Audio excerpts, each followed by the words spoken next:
নমস্কাৰ, মোৰ অন্য এটা ভিডিঅ'লৈ সকলোকে আদৰণি জনাইছোঁ আৰু মই এতিয়া বাৰীত সোমাই আছোঁ। বাৰীখন বহুত হাবিয়ে হৈ আছে, কিন্তু মই চেংমৰা ছিঙিবৰ কাৰণে আহি আছোঁ।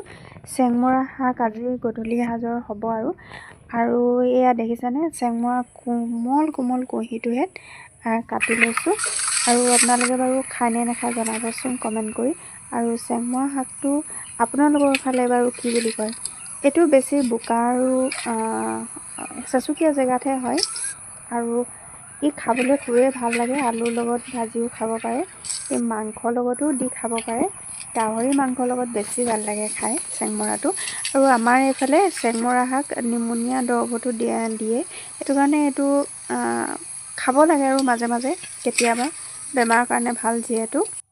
এই শাকবিধত সাৰ জাবৰ একেবাৰে দিব নালাগে, এইটো এনে হোৱা বস্তু হয়। কচুৰ নিচিনা বাৰিষাদিনত বেছিকৈ হয়। আৰু ইমানখিনি পালোঁ দেখিলেনে চেংমৰা।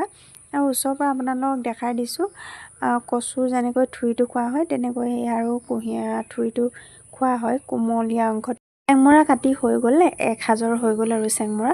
আৰু এয়া ভিতৰলৈ আহিলোঁ, মায়ে প্ৰসাদ উলিয়াই দিছে। দেউতাই সকামৰ পৰা আহিলে প্ৰসাদ খাই কোনে কোনে ভাল পায় বাৰু। প্ৰসাদো মোৰ খুব প্ৰিয় আৰু খাই যে ইমান ভাল পাওঁ নহয়। কথা কি জানেনে, সকামৰ নিচিনা যদি মগু আৰু চানা নাৰিকল এনেকৈ মিক্স কৰি যদি ঘৰতে বনাই খাওঁ নহয়, কেতিয়াও সোৱাদ নালাগে। সকামৰ পৰা অনাখিনিহে সোৱাদ লাগে।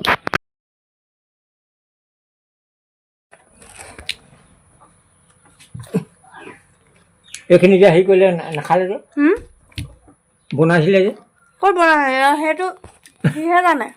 এনেই এইসোপা পিঁয়াজ কাটি নাখাব নহয় আপুনি। মই নাখাওঁ, কেলে? মই একো নাখাওঁ, মই খাই আছোঁ তাত।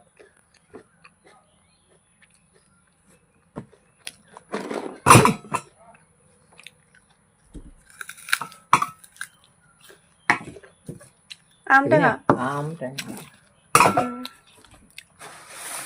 প্ৰসাদখিনি খাই হোৱাৰ পিছত সেয়া কামত লাগি গ'লোহি। খৰি নি দিছোঁ ভিতৰলৈ, মানুহজনে খালি দিছে। আজি ৰবিবাৰৰ পাছবেলা সময়কণ এনেদৰে সময়বোৰ পাৰ কৰিলোঁ। আৰু আজিৰ ভিডিঅ'টো ইমানতে সামৰিব লাগিব। আকৌ এটা পুনৰ নতুন ভিডিঅ'ৰ সৈতে আপোনালোকক লগ পোৱাৰ আশাৰে আজিলৈ বিদায় লৈছোঁ। ধন্যবাদ।